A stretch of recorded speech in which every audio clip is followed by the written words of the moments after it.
klaseng 10 peso coin ay bibilin po natin sa halagang 2,000 hanggang 3,000 pesos. Basta po ang taon niya ay year 2007 at 2009, mga kalakpatsyerong Noipi. Kung makakita po kayo nito, mag-message lamang po kayo sa ating FB page at bibilin ko po sa inyo sa halagang 2,000 hanggang 3,000 pesos. Yan po, i-update ko na rin po kayo sa iba natin binibili.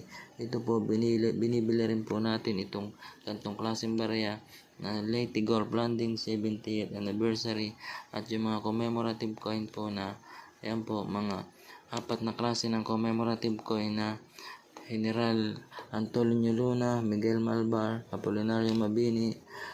Yan po, ito po ang bagong bayani, binibili rin po natin ito sa halagang 500 hanggang 800 pesos.